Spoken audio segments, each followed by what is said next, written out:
Terus ada lagi ayat umum yang akhirnya jadi judul umum. Misalnya begini. Kita tahu cerita Nabi Khidir, di antara ceritanya ada satu kampung itu pelit. Makanya orang pelit itu wajib didendami.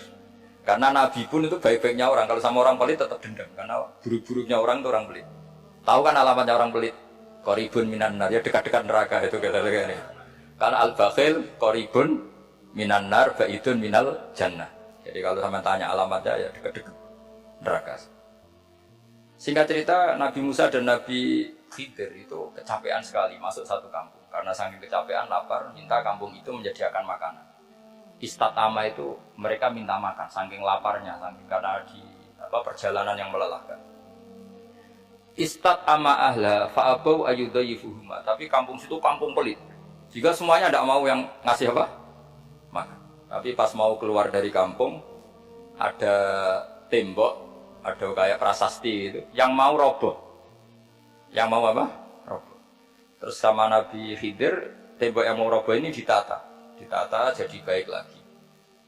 Nabi Musa kata Nabi Musa, kok kurang pegawaian mau medit, pagri bu usi. Jadi makanya dendam sama orang meditnya agak sunat. Karena Nabi Musa juga marah sama Nabi Khidir. Orang kayak kampung kayak gitu pelit kok temboknya apa rusak kamu benahin gitu. Terus Nabi Khidir menjawab, wa amal jidaru fakana lulamaini yatimaini fil madinati wa kana tahtahu kanzul lahuma wa kana abuhuma sholihah. Begini loh, tembok ini adalah penyimpan harta untuk anak yatim. Bapaknya dulu itu soleh. Artinya terus dibabkan oleh ulama, babu ikrami sibyanil mu'minin, bab kita memuliakan anak-anak orang soleh. Sehingga dalam adat kita menghormati Habib, menghormati Gus, menghormati anak pahlawan, menghormati orang-orang yang dulu berjuang kepada untuk Indonesia. Karena di antara yang dipertimbangkan Nabi Khidir adalah wakana abuhuma sholihah. Tentu kita menghormati putra-putri yang dulu mendirikan UII, macam-macam. Ya tentu proporsional, tapi tetap saja dapat poin dulu atas nama putra pahlawan, putra orang-orang soleh. Karena Nabi Khidir ketika mempertimbangkan itu, alasannya wakana abuhuma sholihah. Fa'arada rabbuka yablugha ashuddahuma wastakhrijakan zahuma. Tentu Allah ingin kalau tembok ini roboh, kemudian kelihatan khazanahnya atau tabungannya, nanti dipakai orang-orang zalim. Kalau dipakai orang zalim, maka yang berhak tidak mendapatkan. Sama, negara ini itu dimerdekakan oleh para pahlawan supaya dikelola secara kesolehan, supaya dikelola secara orang baik. Maka orang soleh semua harus ikut kompetisi dengan tanda kutip merebut negara. Karena apa? Tapi tentu tidak perlu chaos, tidak perlu anarkis, karena tentu kemerdekaan ini dibela-belain supaya kita jadi baldatun thayyibatu wa rabbun ghafur. Sama, pertimbangannya Nabi Khidir, kalau ini kebongkar tersibak, pasti diambil orang-orang zalim. Dan akhirnya yang yatim tadi tidak dapat. Akhirnya dibabkan lagi di bab tertentu. Bab menjaga harta supaya tidak dikuasai orang zalim. Jadi akhirnya menjadi sekian varian ilmu. Pertama, varian ilmu bab menghormati anak orang soleh.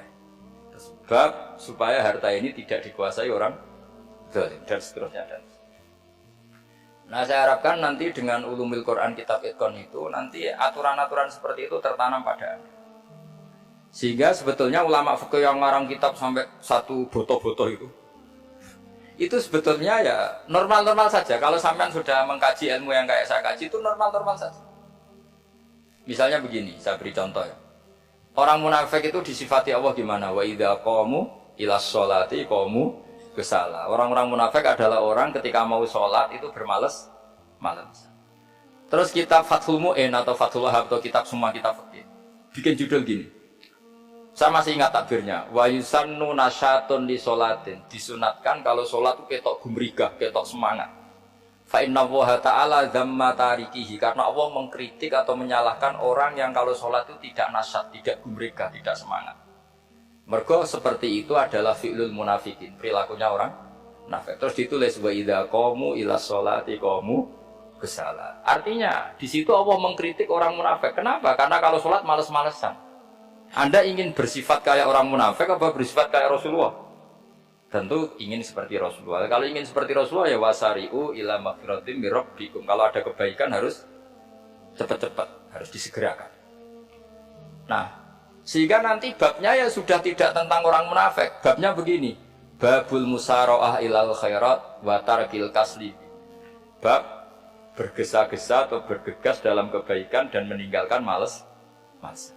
Jadi tidak lagi tentang sholat, tapi tentang kebaikan apa saja. Jadi kalau kamu punya hutang bisa nyaur jam 7, nyaur jam 9 pasti disalahkan Allah. Karena bisa saja dalam 2 jam ini kita mati. Paham ya? Begitu juga kalau kita sholat bisa awal waktu, kenapa tidak awal waktu? Meskipun akhir waktu ya diboleh.